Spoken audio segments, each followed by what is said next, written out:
We have finally made it to Eclipse Day. Today is the day.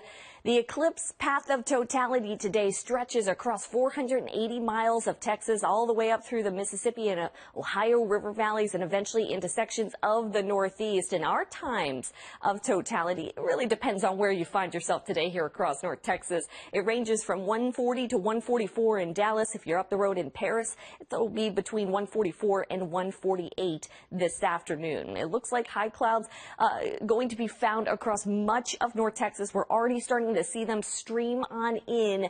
Areas north of 380 probably have the best shot at seeing the eclipse today because they've got some clear skies already this morning. We'll continue to watch those high clouds. This will at least allow for some viewing of the eclipse this afternoon. Now, areas south of I-20, that's where we already have some low and thicker clouds in place, and this will certainly obscure the view. Those low, thicker clouds could get close to the Dallas area. I do think there will be some breaks as we get closer to noon, 1 o'clock.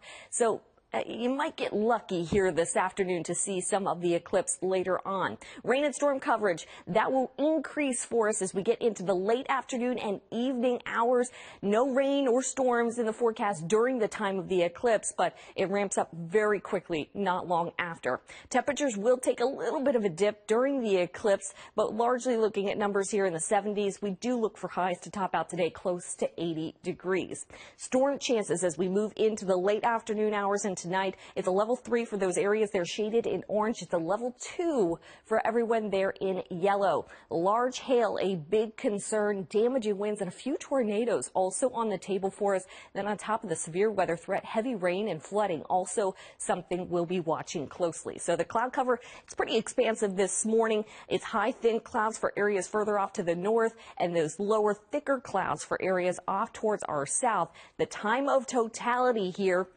yeah, it does show a fair amount of clouds. I do think that there will be some breaks, but trying to figure out exactly where those breaks are going to be, just too difficult to tell. As we move into the afternoon, you'll notice things ramp up very quickly. We've got rain and thunderstorms overspreading the area into tonight. Make sure you have a way to get severe weather warnings because this activity tonight does look quite rough. And we continue right through the overnight hours with additional thunderstorms across the area. And again, these will be severe, and the tornado threat continues into the overnight hours as well. Into Tuesday, more severe weather possible here across the area with rounds and rounds of storms and rain.